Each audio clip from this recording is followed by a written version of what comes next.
inaan dhowr qodob aan ka wada hadalnay mid waxa weeye arrinta hadda daaqsinta ah shidadeedii soo laalaabatay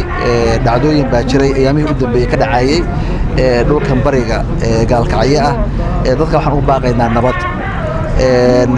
waxaa jira dhul weli abaar ah oo abaarta ay ka jirto dad Soomaaliyeed dhulkaas ku abaarsaday oo soo hayaamay baa jira oo ka soo hayaamay dhanka Galmudug una hayaamay dhanka Puntland aan dadka reer Puntland ugu baaqay waxa weeye waan ogeyn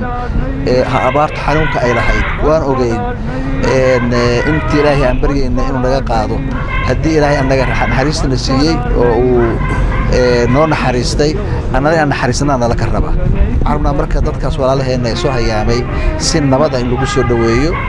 ay biyaha iyo daaqsinta waxay u baahdaan in Ramadaan ku jirna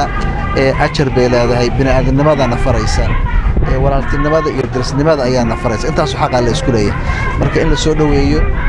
si wanaagsan loo soo dhaweeyo ayaa rajaynaa waxaan rabnaa sidoo kale marka odayaasha iyo ciidamada meesha joogahay inay arrintaasi ay sugaan wali waxaan rabnaa sida aan kala hadlay saraakiil Puntland ah in ciidan isku dhaf ah oo dhulka ilaaliya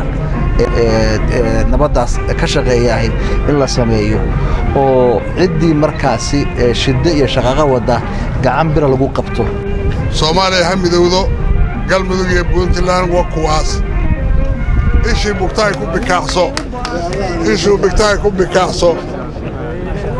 maanta wixii ka dambeeya labadii isku xadgudubtaa iyagaa isku xadgudbay Puntland iyo Galmudug ma aha waa qof iyo qof qabiil iyo qabiil ma aha waa qof iyo qof ogaada intay dhagaysanaysa iyo intay daawanayso si fiican arrinta u ogaada